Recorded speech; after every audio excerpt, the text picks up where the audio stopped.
Hi students, நம்ம இன்னைக்கு என்ன பார்க்க போறோம்னா 10th ஸ்டாண்டர்ட் NCERT மேத் புக்கில் எக்ஸசைஸ் 6.3ல 13th சம் பார்க்க போகிறோம். D is a point on the sides of BC of a triangle ABC. அப்போ என்ன எழுத போகிறோம்? ஒரு ட்ரையாங்கிள் ஏபிசின்னு இருக்குது. இங்கே இருக்குது ஏபிசின்னு இருக்குது. அதில் டிங்கிறது ஒரு பாயிண்ட்டுன்னு கொடுத்துட்டாங்க on the side of BC. Such that angle ADC எங்கே இருக்குது? Angle ADC. அப்போ இங்கே ஒரு லைன் ட்ரா பண்ணணும். ஆங்கிள் ஏடிசி இந்த லைனும் ஆங்கிள் பிஏசி இந்த ஆங்கிளும் ஈக்குவல்னு சொல்லியிருக்காங்க. ஷோ தட் இந்த கண்டிஷனை ஷோ பண்ணுங்கன்னு சொல்லியிருக்காங்க. செய்வோமா? எப்படி செய்ய போகிறோம்னா ஃபஸ்ட்டு என்ன பண்ண போகிறோம்னா கிவன் டீட்டெயில்ஸ் எழுதிக்குவோம். கிவன் என்ன கொடுத்துருக்காங்க? Angle ADC is equal to angle BAC. அதாவது கொஸ்டினில் கொடுத்துருக்கதையே நம்ம திருப்பி எழுதிட்டோம். இங்கே to prove that CA square is equal to CB into CD. இப்போ தான் ப்ரூஃப் ஸ்டார்ட் பண்ண போகிறோம். இது ஜஸ்ட் ஒரு சின்ன 2 மார்க் தான். நம்ம 2 ட்ரையாங்கிள் எடுத்துக்க போகிறோம். இன் ட்ரையாங்கிள்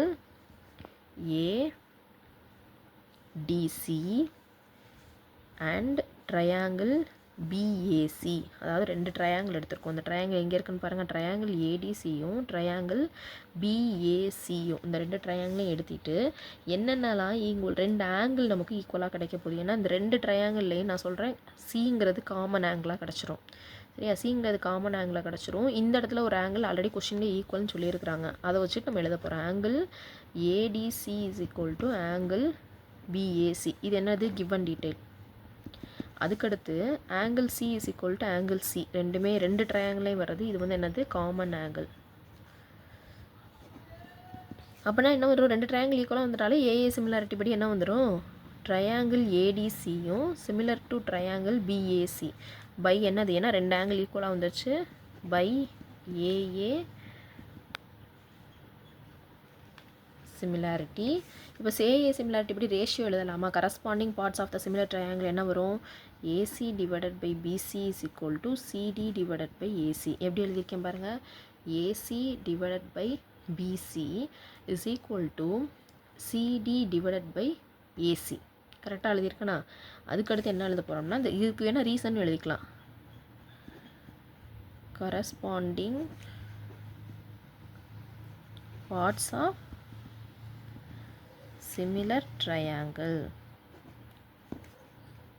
ஓகேவா? 2 ஆங்கிள் ஈக்குவலாக வந்துச்சு. அது கரஸ்பாண்டிங் சைட்ஸை வந்து என்ன எழுதியிருக்கோம்? ரேஷியோவாக எழுதிட்டோம். அதுக்கடுத்து இதை கிராஸ் மல்டிப்ளை பண்ணிப்போம். கிராஸ் மல்டிப்ளை பண்ணால் என்ன வரும்? CA into CA that is equal to BC into CD. அப்போ என்ன வரும்? CA square is equal to BC into CD. அவ்வளோதான். கீழே என்ன எழுதிடணும்? Hence proved. அவ்வளோதான். வேறு ஒன்றுமே கிடையாது. ரொம்ப சிம்பிள். 2 மார்க் சம் இது. அவ்வளோதான். பார்க்க தான் பெருசாக தெரியுது. சின்ன இதெல்லாம் கிவன் டீட்டெயில்ஸு. 2 ஆங்கிள் ஈக்குவல்னு சொல்லிட்டோம். ரேஷியோ இந்த ரேஷியோ எழுத தெரிஞ்சாலே இந்த ப்ராப்ளம் முடிஞ்சு போயிடும்.